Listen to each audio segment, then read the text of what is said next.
Hello guys, welcome to my channel. तुम्हें क्या लगता है युवान, क्या हमें कोई अच्छा प्रोफेसर दिखाई देगा? युवान की कार की साइड में खड़ी लड़की ने युवान से कहा। उसकी बात सुनकर युवान ने बिना उसकी तरफ देखकर कहा, जरूर दिखाई देगा मोही। यह इतने फ्रेशर हैं, कोई तो इंटरेस्टिंग भी होगा जो हमारा आज एंटरटेनमेंट कर सके। यह है मोची रायचंद इंडस्ट्री के मालिक की बेटी। पर यार युवान, अब तक एक भी अच्छा फ्रेशर दिखाई नहीं दिया। सबके सब चंपू हैं, पता नहीं क्या खाते हैं। युवान की कार के पास मौजूद कार पर बैठे एक लड़के ने कहा, जिसका नाम साहिल सिंघानिया था। साहिल सिंघानिया के पापा वसंत सिंघानिया मिनिस्टर हैं। यह सब युवान के दोस्त हैं। बजाज फैमिली युवान को आगे से की स्टडी के लिए लंदन भेजना चाहती थी, पर युवान वहाँ नहीं जाना चाहता था। इसलिए उसने जिद कर यहीं मुंबई में ही कॉलेज में एडमिशन ले लिया।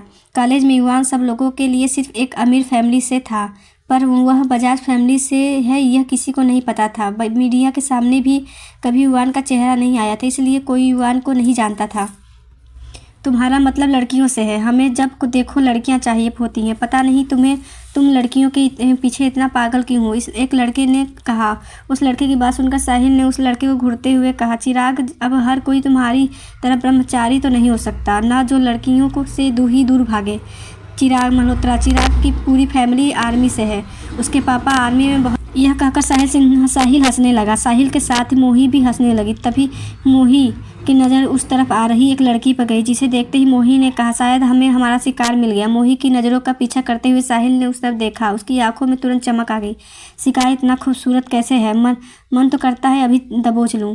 वहीं खड़ा चिराग यह सब सुन रहा था। उसने अपनी गर्दन नाम हिला दी। इन लोगों को कुछ नहीं हो सकता। युवान ने उस लड़की की तरफ नहीं देखा। उसकी आंखों पर चश्मा लगा था और अपनी आंखें बंद की कार पर लेटा था। वह लड़की उनकी तरफ ही आ रही थी। उसने ब्लू कलर की जीन्स के ऊपर वाइट कलर का टॉप पहन रखा था। उसने ऊपर लॉन्ग चॉकलेटी कलर का ओवरकोट पहना था, जो उसे एक एलिफेंट लुक दे रहा था। उसने अपने बालों को खुला छोड़ रखा था। वह दिखने में बहुत खूबसूरत लग रही थी। बहुत से लोगों का ध्यान उसकी तरफ अपने आप ही खींचा चला गया। वह लड़की अपने कानों में हेडफोन लगाए सभी को इग्नोर करते हुए सामने की तरफ चली जा रही थी। वह लड़की जैसे ही चिराग और उसके दोस्तों के सामने से गुजरनी हुई कि मोही ने उसे रोकते हुए कहा, अरे मैडम, बिना रजिस्ट्रेशन के कहाँ चली जा रही हैं? मोही की बात सुनकर वह लड़की कहीं रूही। वह वैसे ही चलती रही। उस लड़की ने अपने कानों में हेडफोन डाल रखे थे, इसलिए उसे मोही की आवाज़ सुनाई नहीं दे रही थी। यह देखकर मोही ने आगे बढ़कर उस लड़की के हेडफोन निकाल दिया। उस लड़की ने तुरंत मोही की तरफ देखा। मोही ने मुस्कुराते हुए हेडफोन को गोल गोल घुमाकर कहा, तुम मुझे इग्नोर कर रही हो। मोही को कोई इग्नोर नहीं करे, पर यह मुझे पसंद नहीं। पहली बात, मैंने आपको इग्नोर नहीं किया, और दूसरी बात, आपको क्या पसंद है क्या नहीं, यह लिस्ट जाकर अपने बॉयफ्रेंड को दो, मुझे नहीं। उस लड़की के बड़े ही रूडली जवाब दिया यह, और फिर आगे बढ़कर मोही के हाथ से हेडफोन लेने लगी। मोही ने तुरंत हेडफोन साहिल की तरफ फेंका, उसने फिर उस लड़की से कहा, इतना एटीट्यूड कोई बात नहीं बेटा, हम कुछ भी ही देर में तुम्हारा यह सारा एटीट्यूड तोड़ देंगे। उस लड़की ने अपनी गर्दन के पीछे हाथ रखा और मोही की तरफ देखा। तुम्हें अपना हेडफोन चाहिए ना? यह लो मोही, तुम भी ना क्यों फ्रेशर को परेशान करती रहती हो? देखो यह फ्रेशर कितने प्यारे प्यारे होते हैं, साहिल ने कहा। साहिल की बात सुनकर उस लड़की ने उसकी तरफ देखा। वह जैसे ही अपना हेडफोन लेने के लिए आगे बढ़ी, साहिल ने हेडफोन को पीछे करते हुए कहा, अगर तुम मुझे किस करोगी तो मैं तुम्हें यह हेडफोन दे दूँगा, और फिर आज के बाद तुम्हें कोई इस कॉलेज में परेशान भी नहीं करेगा।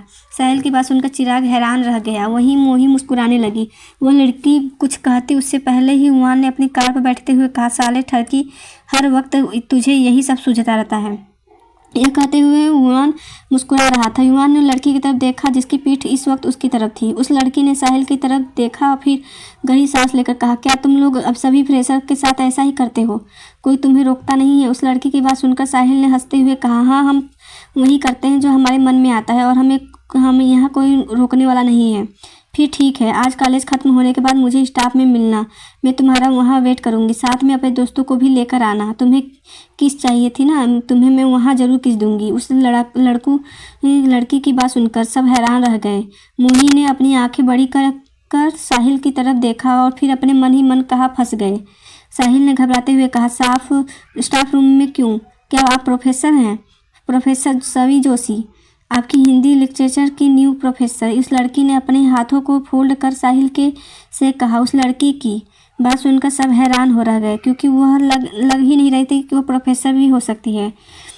साहिल ने तुरंत हेडफोन को सभी को वापस दे दिया और फिर अपनी कार से नीचे उतरा और कहा, आई एम सॉरी मैम, वह हम तो बस ऐसे ही नॉर्मली मजाक मस्ती कर रहे थे और कुछ नहीं। साहिल और उसके दोस्त इसलिए घबरा रहे थे, चाहे वह अमीर फैमिली से क्यों ना हो, पर इस कॉलेज में किसी की नहीं चलती थी, क्योंकि यह कॉलेज बजाज कॉरपोरेशन ट्रस्ट के अंदर आता था। यहाँ कोई कितना ही अमीर क्यों ना हो, सबको डिसिप्लिन में रहना कंपलसरी है था। युवान भी इसमें कुछ भी नहीं कर सकता था, क्योंकि अगर वह अपनी सोर्सेज यूज करता तो ज़रूर मानिक उसकी फैमिली में किसी को पता चल जाता हूँ और इसे कंट्रोल में करो। सभी नहीं बिना किसी एक्सप्रेशन के साथ कहा। साहिल मोही दोनों का मुंह झुकाकर सभी की बातें सुन रही थी। वहीं युवान जो वहाँ खड़ा सब कुछ सुन रहा था, पता नहीं कि ऐसा है, उसे ऐसा लग रहा था जैसे वह सभी को पहले से जानता है। सभी जैसे ही पलटी, उसकी नज़रें सीधी युवान के चेहरे पर गई। एक पल के लिए सभी युवान को देखती रह गई। तभी युवान की नर्सरी भी सभी पर गई। सभी को देखते ही युवान पूरी तरह हैरान रह गया। उसने अपनी आंखें छोटी कर कहा, तो तुम ही हो प्रोफेसर सवी जोशी। युवान की बात सुनकर सभी ने अपनी नज़रें इधर उधर फेरी और फिर उसके पास आकर कहा, हाँ। यह कहकर सभी जल्दी से वहाँ से भाग गई, जिसे देख साहिल और मोही बुरी तरह कंफ्यूज हो गए।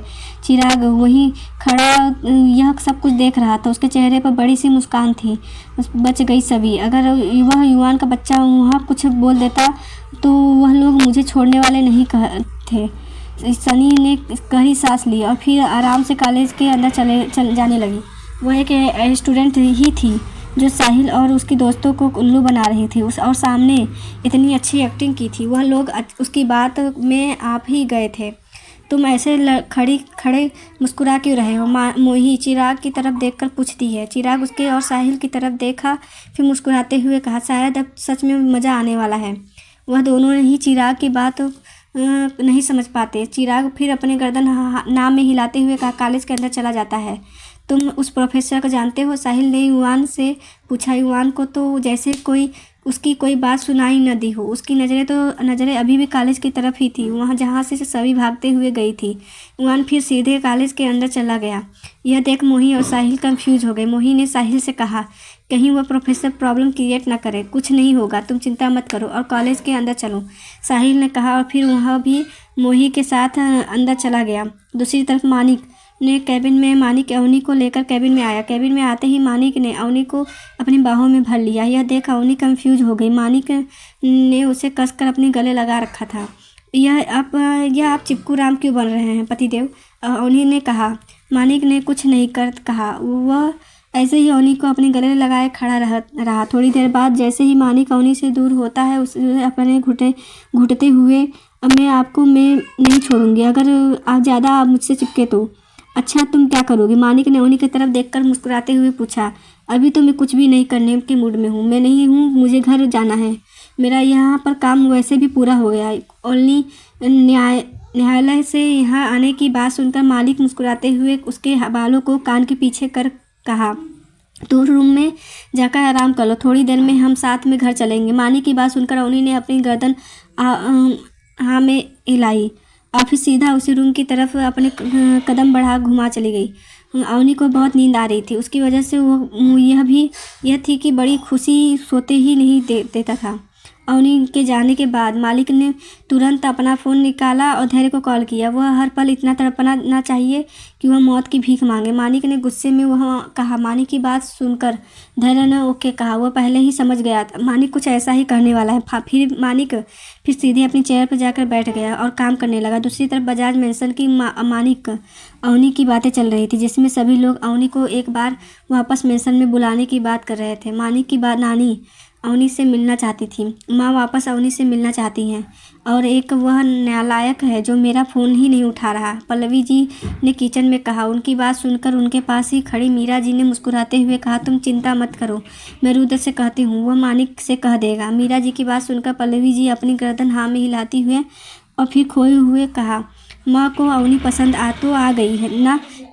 कहीं ऐसा तो नहीं कि अवनी माँ को पसंद नहीं आई, इसलिए वह अवनी को यहाँ बुला रही है। पल्लवी जी की बात और कहीं रखले है यहाँ पे ऑफिस में के रूम में बड़े आराम से सो रही थी। वहीं दूसरी तरफ मानिक ने फ़ोन पर एक कॉल आता है। मानिक देखता है, वह कॉल उसकी नानी माँ का था। मानिक कुछ सोचते है और कॉल पिक कर लेता है। अब हेलो, मानिक ने कॉल पर कहा। दूसरी तरफ से मानिक की नानी माँ ने गुस्से भरी आवाज़ में आती हुई कहा, क्या तुम भूल गए हो कि वो तुम्हारी नानी हूँ? भूलने से क्या ही होगा, आप फिर भी मेरी नानी ही माँ ही रहेंगी ना। मानिक ने कहा, तुम मेरी आंखों के सामने आओ फिर मैं तुम्हें बताती हूँ। बजाज कॉर्पोरेशन के सीईओ तुम लोगों के लिए हो, मेरे सामने नहीं। भूमि जी ने गुस्से में कहा। मानिक भूमि जी का गुस्सा काफ़ी अच्छे से जानता था। वह हमेशा से ही ऐसी थी। मानिक बिल्कुल चुप रहा। मुझे नहीं पता तुम यह कैसे करोगे, पर आज रात को तुम मेरे साथ ही डिनर करने वाले हो, और साथ में अवनी को भी। यह कहकर भूमि जी ने तुरंत कॉल कट कर दिया, बिना मानिक की कोई बात भी सुने। मानिक ने गहरी सांस ली और फ़ोन की तरफ देखते हुए कहा, कुछ सोचने लगा। यही युवान और उसके दोस्त अपनी क्लास में जाकर बैठ गए। वह सभी एक ही क्लास में के स्टूडेंट थे। सब आपस में बातें करते हुए प्रोफेसर के आने के इंतजार कर रहे थे कि तभी सबकी नज़रें दरवाजे से अंदर आती हुई से सभी पर गई। जैसे ही साहिल ने सभी को देखा, वह तुरंत गुड मॉर्निंग बोलते हुए अपनी जगह से खड़ा हो गया। साहिल ने के ऐसा करते ही सभी लोगों ने अपनी गर्दन घुमाकर साहिल को देखने लगे। क्लास में बैठी सभी स्टूडेंट साहिल पर हंसने लगे। साहिल और मोही कंफ्यूज थे, सब लोग उन पर क्यों हंस रहे थे। वहीं जब स्वामी ने देखा कि वह लोग सब एक ही क्लास में हैं, तो उसने अपने मन में कहा, लगता है अब हर दिन कॉलेज में नया कांड होगा। यह सोचते हुए सभी ने अपनी गर्दन नाम में हिला दी और फिर फर्स्ट बेंच पर आकर बैठ गई, जहाँ एक लड़की पहले से ही बैठी थी, जिसने अपनी आंखों पर चश्मा लगा रखा था। सभी को स्टूडेंट के साथ बैठते देखकर साहिल हैरान रह गया। मोही ने यह देखकर कहा, इसका मतलब इसने हमसे झूठ बोला, यह प्रोफेसर नहीं है। हाँ, क्योंकि वह स्मार्ट है और तुम लोग दोनों बेवकूफ़। चिराग ने मुस्कुराते हुए सभी की तरफ देखते हुए कहा। साहिल और मोही को गुस्सा आ रहा था। यह सभी से बदला लेना चाहते थे। वह दोनों सभी के पास जाते इससे पहले क्लास में प्रोफेसर आ गए। प्रोफेसर के सामने वो कुछ भी नहीं कर सकते थे, इसलिए सब लोग चुपचाप पढ़ने लगे। इसे हम क्लास के बाद देख लेंगे, मोही ने साहिल से कहा। साहिल ने अपनी गर्दन हाँ में हिलाई। वहीं बैठा युवान अपनी आंखें छोटी कर सभी को देखे जा रहा था। इस सभी की बच्ची ने अगर यहाँ मुझसे पंगा लेने की कोशिश की तो इसके लिए मुझे बुरा कोई भी नहीं होगा। यह सोचते हुए युवान भी अपनी बुक्स में ध्यान देने लगा। दूसरी तरफ अवनी की नींद जल्दी खुल गई। अभी दोपहर के लगभग 1 बज रहे थे। अवनी ने अंगड़ाई लेते हुए रूम से बाहर आई। उसने देखा मानिक वह भी काम कर रहा था। अवनी दरवाजे के पास खड़े रहकर मानिक की तरफ देखने लगे। सच में यह आदमी कितना ज़्यादा खूबसूरत था। इतने हैंडसम लड़के से तो कोई भी लड़की शादी कर ले। अगर मानिक के पास पैसे नहीं होते तब भी बहुत सारी लड़कियां मानिक पर मरने को तैयार थी। मानिक की नज़र सिर्फ एक लैपटॉप पर थी। अवनी मानिक को ही देख रही थी। तभी उसे मानिक की आवाज़ सुनाई दी, तुम चाहो तो मेरी गोद में बैठकर भी मुझे निहार सकती हो, मुझे कोई प्रॉब्लम नहीं होगी बीबी। मानिक की बात सुनकर अवनी कुछ कहती कि तभी उसके फ़ोन पर एक मैसेज आया। अवनी ने देखा, वह निक की फ़ोटो थी। निक की फ़ोटो देखकर अवनी ने फ़ोटो पर बड़ी सी मुस्कुराहट आ गई। निक उस फोटो में बहुत क्यूट लग रहा था। सर्वेंट उसे नहला रहे थे। मानिक में जब देखा अवनी कुछ देखकर मुस्कुरा रही है तो ज़्यादा खुशी हो रही है तो तुम्हें भौहें तन गई। वह भी देखना चाहता था कि ऐसा क्या था है फ़ोन में जिसे देखकर अवनी इतना ज़्यादा मुस्कुरा रही है। कहीं वह उस मोच के उसकी वार्निंग को हल्के में तो नहीं ले लिया। अवनी फ़ोन में देखकर मुस्कुराते हुए जाकर सोफे पर बैठ गई। उसने मानिक को पूरी तरह से इग्नोर किया, जैसे मानिक वहाँ पर है ही नहीं। अभी तक तुम कैसे मुस्कुराते हुए मुझे देखे जा रही थी, अब देखो पता नहीं किससे बात करते हुए इतना मुस्कुरा रही है। मानिक को बहुत क्यूरियोसिटी हो रही थी यह देखने के लिए कि अवनी फ़ोन में कर क्या रही है। इसलिए मानिक ने अपनी गला साफ करते हुए कहा, तुम क्या कर रही हो। मानिक की आवाज़ सुनकर अवनी का ध्यान मानिक भर गया। उसने मुस्कुराते हुए फ़ोन की तरफ देखकर मानिक से कहा, निक की फ़ोटोज़ देख रही हूँ कि वह कितना क्यूट है ना, कोई इतना प्यारा कैसे हो सकता है। जैसे ही मानिक ने निक का नाम सुना उसकी आंखें छोटी हो गई। क्या उसकी बीवी उस डॉगी को इतनी ज़्यादा टेंशन देने लगी है। मानिक की का बस चलता तो वह उस डॉगी को घर से बाहर फेंक देता, पर वह ऐसा नहीं कर सकता। यह उसकी एक मजबूरी थी। मानिक कुछ कहता उससे पहले ही अवनी अपनी जगह पर खड़ी हुई और उसने फिर मानिक की तरफ देखकर कहा, मैं घर जाती हूँ, मुझे निक के साथ खेलना है, वैसे भी मेरा काम यहाँ पर पूरा हो गया है। यह कहकर जैसे ही अवनी वहाँ से जाने को हुई कि मानिक ने पीछे से उसका हाथ पकड़ लिया। अवनी ने मानिक की तरफ देखा और फिर कंफ्यूजन में उससे पूछा, क्या हुआ, तुम अभी घर नहीं जा सकती? मानिक ने कहा, पर वह क्यों? अवनी ने पूछा। मानिक, मैं कह रहा हूँ, मानिक ने रौब जमाते हुए कहा। वैसे जैसे उसे वैसे तो पता था उसका रौब अवनी के सामने नहीं चलने वाला, फिर भी उसने कोशिश की। मानिक की बात सुनकर अवनी ने उसे अपनी आंखें छोटी कर घूर कर देखा और मुझे जाना है, क्योंकि मैं कह रही हूँ तुम यहाँ से तब तक नहीं जा सकती जब तक मैं न चाहूँ। अब मैं एक अच्छी बीवी की तरह मेरी बात मानो। मानिक ने मुस्कुराते हुए अपने पॉकेट के जेब में हाथ डाले हुए कहा। उसने फिर अपनी वॉच में टाइम देखा और फिर अवनी से कहा, अभी मेरी एक बहुत इंपॉर्टेंट मीटिंग है, एक बार वह मीटिंग कंप्लीट हो जाए उसके बाद हम साथ में चलेंगे, तब तक तुम यहीं बैठो, मैं तुम्हारे लिए खाना ऑर्डर करता हूँ। मानिक की बात सुनकर अवनी उसे ही घूरे जा रही थी। उसे समझ नहीं आ रहा था कि मानिक को प्रॉब्लम क्या है। मानिक ने बढ़कर अवनी के होठों पर छोटा सा किस किया और फिर उसके बालों को ठीक करते हुए कहा, कोई भी शैतानी नहीं। यह कहते हुए मानिक कैबिन से बाहर चला गया। वहीं अवनी को समझ नहीं आ रहा था कि मानिक उसे एक छोटी बच्ची की तरह ट्रीट क्यों कर रहा था। मुझे रोका न पतिदेव, आपको मैं बताती हूँ क्या चीज़ है आपकी बीवी, अवनी ने कहा। उसे अभी भी समझ नहीं आ रहा था मानिक उसे घर जाने से आखिर क्यों रोक रहा था। तभी कैबिन में धैर्य आया। धैर्य ने अवनी की तरफ देखकर पूछा, मैम आप क्या खाना पसंद करेंगे? अवनी जो अपनी सोच में गुम थी, उसने धैर्य की बात सुनकर और फिर मुस्कुराते हुए उससे पूछा, क्या तुम मुझे बता सकते हो मानिक की मीटिंग कब तक चलने वाली है? अवनी की बात सुन धैर्य ने कहा, सर की मीटिंग 2-3 घंटे तक चलेगी। धैर्य की बात सुनकर अवनी के चेहरे पर चमक आ गई। वह आराम से यहाँ से जा सकती थी। अवनी ने धैर्य को खाना बताया और खाना चाहती थी। उसके बाद धैर्य वहाँ से चला गया। धैर्य के जाने के 5 मिनट बाद ही अवनी कैबिन में से बाहर आई। उसके नज़र बड़ी खड़े धैर्य और बॉडीगार्ड पर पड़ी। अवनी को बाहर आता देखकर धैर्य ने कहा, क्या हुआ मैम, आपको कुछ चाहिए? हाँ, मैं लीगल डिपार्टमेंट में अपना सामान लेकर आती हूँ, मुझे मीसा जी से एक केस भी डिस्कस करना था। तब तक तुम लंच रेडी करवाओ, मुझे बहुत भूख लगी है। अवनी ने यह बड़े कॉन्फिडेंस से कहा। फिर से भी सीधी लिफ्ट की तरफ चली गई। अवनी की बात सुनकर धैर्य और बॉडीगार्ड वहीं खड़े रहे। उन्होंने भी नहीं कहा। मानिक ने उन्हें अवनी को ऑफिस से बाहर न जाने देने के लिए कहा था, पर अवनी तो सिर्फ लीगल डिपार्टमेंट तक जा रही थी, इसलिए धैर्य शांति से वहीं खड़ा रहा। लिफ्ट में आने के बाद अवनी ने गहरी सांस ली और उसके होठों पर एक बड़ी सी मुस्कान आ गई। अवनी लीगल डिपार्टमेंट में न जाकर सीधे वहाँ से निकल गई। उसने अपने बुक लिए कैब बुक की और बिला की तरफ चली गई। वहीं देर तक अवनी को न आता देखकर धैर्य खुद लीगल डिपार्टमेंट में गया। उसने देखा अवनी की डेस्क पर उसका सामान अभी भी पड़ा है। धैर्य ने मीसा जी से भी पूछा, पर उनका कहना था अवनी वहाँ आई ही नहीं। लगता है मैम यहाँ से जा चुकी हैं, धैर्य ने खुद से ही कहा। उसने तुरंत कैमरा चेक किया तो अवनी बहुत पहले ही कंपनी से निकल चुकी थी। धैर्य बेचारा सोच रहा था कि जब मानिक को इस बारे में पता चलेगा तो पता नहीं वो क्या करेगा।